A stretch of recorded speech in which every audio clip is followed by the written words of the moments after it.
యెషయా గ్రంథము 60వ అధ్యాయము. నీకు వెలుగు వచ్చియున్నది, లెమ్ము, తేజరిల్లుము. యెహోవా మహిమ నీ మీద ఉదయించెను. చూడుము, భూమిని చీకటి కమ్ముచున్నది, కటిక చీకటి జనములను కమ్ముచున్నది. యెహోవా నీ మీద ఉదయించుచున్నాడు, ఆయన మహిమ నీ మీద కనబడుచున్నది. జనములు నీ వెలుగునకు వచ్చెదరు, రాజులు నీ ఉదయకాంతికి వచ్చెదరు. కన్నులెత్తి చుట్టూ చూడుము, వీరందరూ కూడుకొని నీ యొద్దకు వచ్చుచున్నారు. నీ కుమారులు దూరము నుండి వచ్చుచున్నారు, నీ కుమార్తెలు చంకనెత్తబడి వచ్చుచున్నారు. నీవు చూచి ప్రకాశింతువు, నీ గుండె కొట్టుకొనుచు ఉప్పొంగును. సముద్ర వ్యాపారము నీ వైపు త్రిప్పబడును, జనముల ఐశ్వర్యము నీ యొద్దకు వచ్చును. ఒంటెల సమూహము మిద్యాను, ఏయిఫాల లేత ఒంటెలను నీ దేశము మీద వ్యాపించును. వారందరూ షేబ నుండి వచ్చెదరు, బంగారమును ధూపద్రవ్యమును తీసుకొని వచ్చెదరు. యెహోవా స్తోత్రములను ప్రకటించెదరు. నీ కొరకు కేదారు గొర్రె మందలన్నయు కూడుకొనును. నెబాయోతు పొట్లేళ్ళు నీ పరిచర్యకు ఉపయోగములగును. అవి నా బలిపీఠము మీద అంగీకారములగును. నా శృంగార మందిరమును నేను శృంగారించెదను. మేఘము వలెను, ఎగయు గువ్వల వలెను గూళ్లకు ఎగసివచ్చు వీరెవరు? నీ దేవుడైన యెహోవా నామమును బట్టి ఆయన నిన్ను శృంగారించినందున, ఇశ్రాయేలు పరిశుద్ధ దేవుని నామమును బట్టి దూరము నుండి నీ కుమారులను తమ వెండి బంగారములను తీసుకొని వచ్చుటకు ద్వీపములు నా కొరకు కనిపెట్టుకొనుచున్నవి. తార్షిషు ఓడలు మొదట వచ్చుచున్నవి. అన్యులు నీ ప్రాకారములను కట్టుదురు, వారి రాజులు నీకు ఉపచారము చేయుదురు. ఏలయనగా నేను కోపపడి నిన్ను కొట్టి తిని గాని కటాక్షించి నీ మీద జాలిపడుచున్నాను.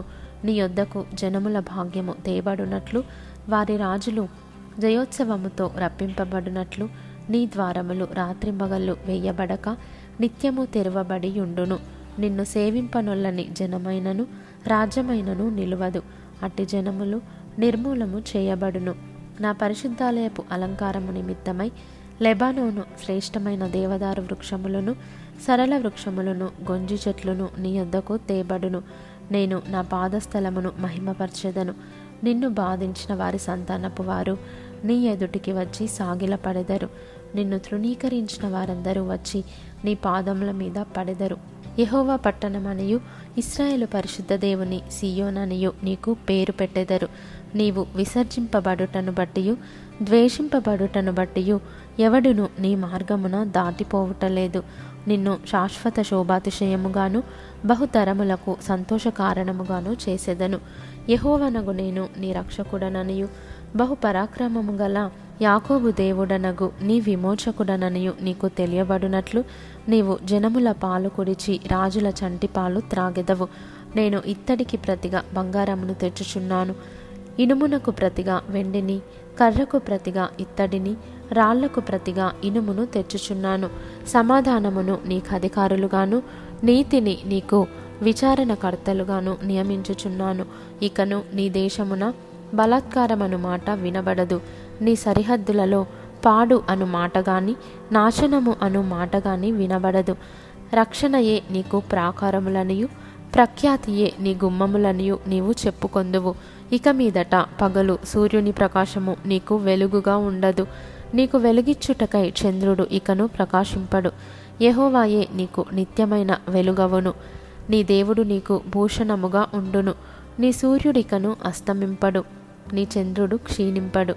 యెహోవాయే నీకు నిత్యమైన వెలుగుగా ఉండును. నీ దుఃఖదినములు సమాప్తములగును. నీ జనులందరూ నీతిమంతులై ఉందురు. నన్ను నేను మహిమపరచుకొనున్నట్లు వారు నేను నాటిన కొమ్మగాను, నేను చేసిన పనిగాను ఉండి దేశమును శాశ్వతముగా స్వతంత్రించుకొందురు.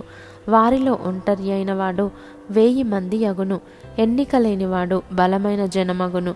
యెహోవానగు నేను తగిన కాలమున ఈ కార్యమును త్వరపెట్టుదును.